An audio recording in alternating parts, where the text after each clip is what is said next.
It's Jean and Sue's Adventures in the Kitchen, and we are making a new recipe, can I see the recipe booklet, from the 2022 fall-winter.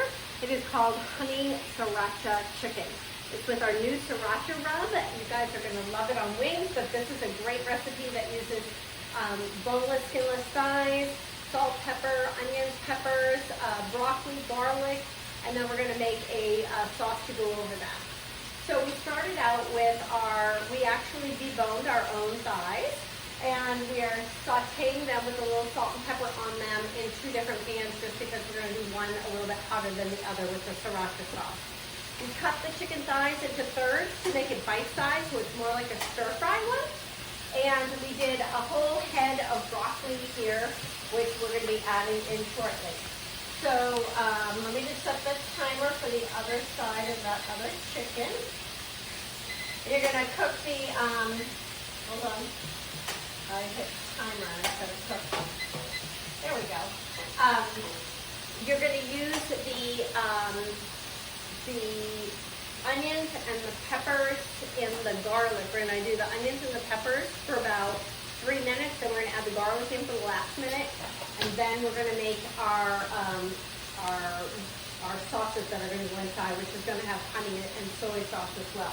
So we're ready for onions and peppers in this one, right? I'm gonna cut these now. Into thirds? Yep, I'm gonna cut them into thirds. Yeah, so the first one, as all of us cooks do, sometimes we start cooking before we pay attention to the recipe. So we put the whole thighs in the first pan, thinking that we needed whole thighs, but we cut into thirds so that they're more bite-sized.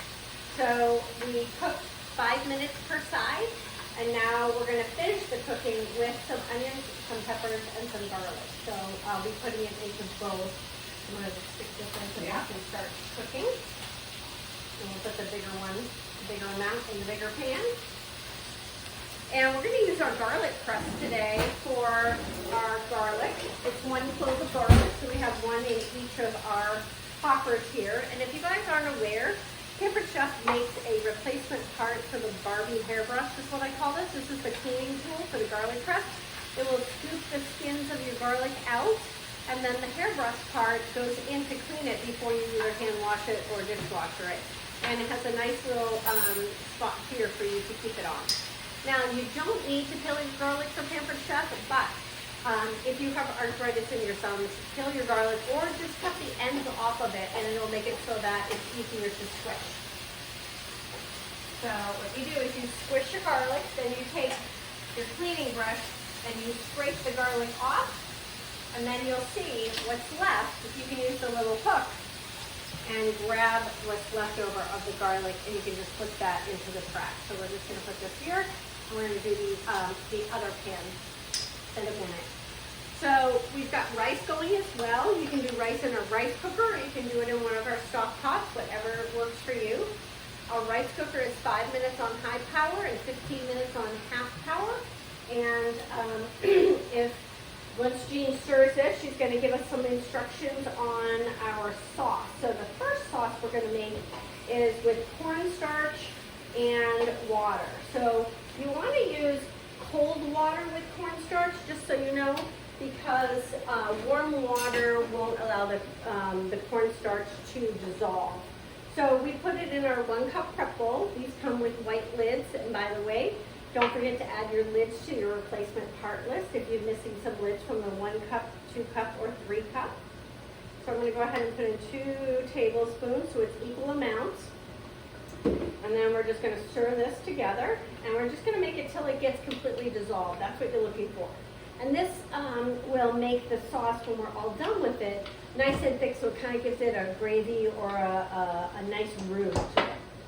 So the next thing we're going to do is we are going to make our other sauce, which is the soy sauce, the sriracha, and the honey. And I'm going to let Jean give me some, I have the recipe here.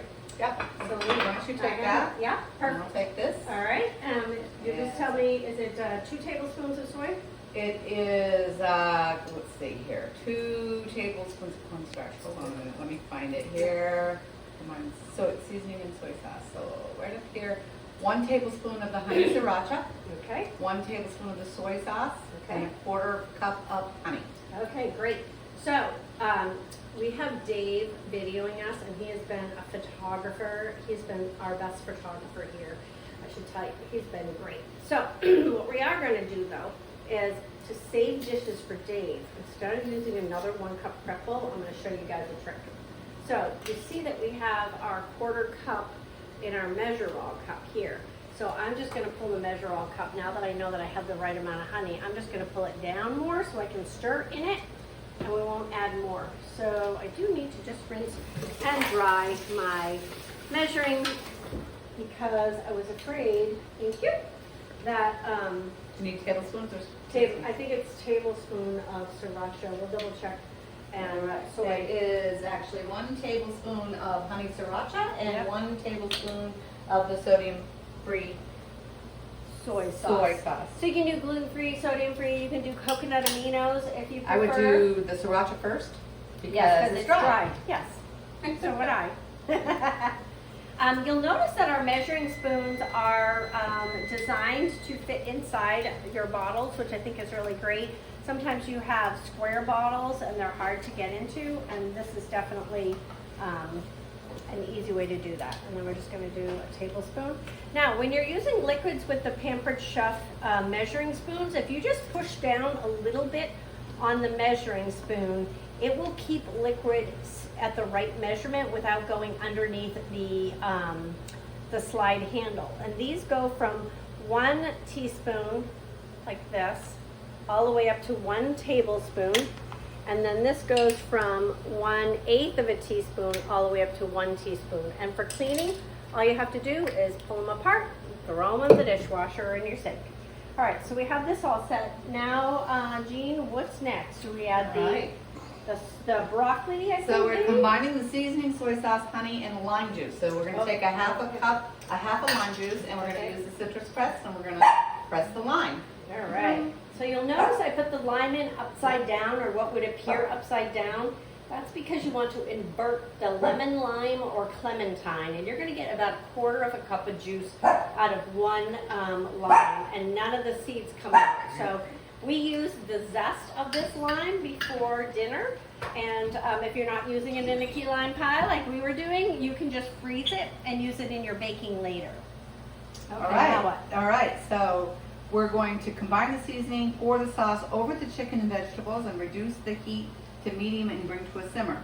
But before that, we add the broccoli. So we need to add the broccoli, divide that between the 2 pans. All right.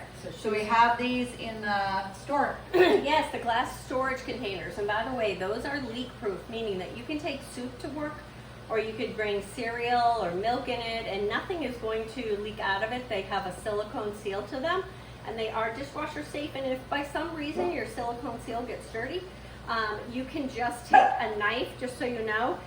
Sometimes if you do spaghetti or something that gets stuck under there, if you just take a knife, you can pop that out, and then you can wash that silicone seal and seat it back in there, no problem. So And I love these because these are glass and they come in 3 different sizes. And so I have a couple sets of these at home. I freeze in them as well. Sauces and that kind of thing. They don't stain. Yes. I also take them to work with me like that. Well, when I work. Yeah, perfect. Okay, and so how long do we cook the broccoli before we add our sauce? Just a little bit? It doesn't say, maybe 3 minutes. it Okay, says, so the we're gonna broccoli do that. Then we're just gonna add our sauce to it. Once we've added our sauce and let it simmer for a little bit, then we're gonna add our thickening agent, and then we're gonna be done. And we will come back in a little bit and we will show you our finished product. So let me just tell you about a couple of tools that we're using before we sign off. You saw the garlic press and the citrus press. We have our 5-inch Santoku knife, which has a full tang here, and it's great quality. And if you've never used a Santoku knife, they're the ones that have the little divots in it, and that's great for cutting things like potatoes and zucchini and summer squash, things that normally stick to your blade. It'll help it to release from the blade. That's my favorite thing. That's your favorite knife, yes. I use that for everything. Yes, and storage containers. These have a cutting surface, and so for summertime, you guys are going to want these for sure to take to the beach. You can put apples or tomatoes or radishes or anything that you want in here. It's got a really tight lid that will snap on. I gotta get snapped on. And then you'll notice the wavy pattern on here. That is just like our new stoneware, and that means it's dishwasher safe. And the cover is made just like a cutting board is made. So it's meant to be cut on. So this is a great plastic that is safe to cut on when you're out. We used our new Sriracha rub. We also used our measuring spoons. And if you haven't seen the blue, oh yeah, our tongs. If you haven't seen the blue set of 3 bowls that have the silicone on the bottom so they don't travel across your counter when you're using them, those are great as well. Non-stick executive cookware, it comes in many different lines, and we'll be sure to put a link below to see all of our new cookware. So, from Jean and Sue's Adventures, I hope you enjoy dinner, and don't forget to check out our key lime pie recipe.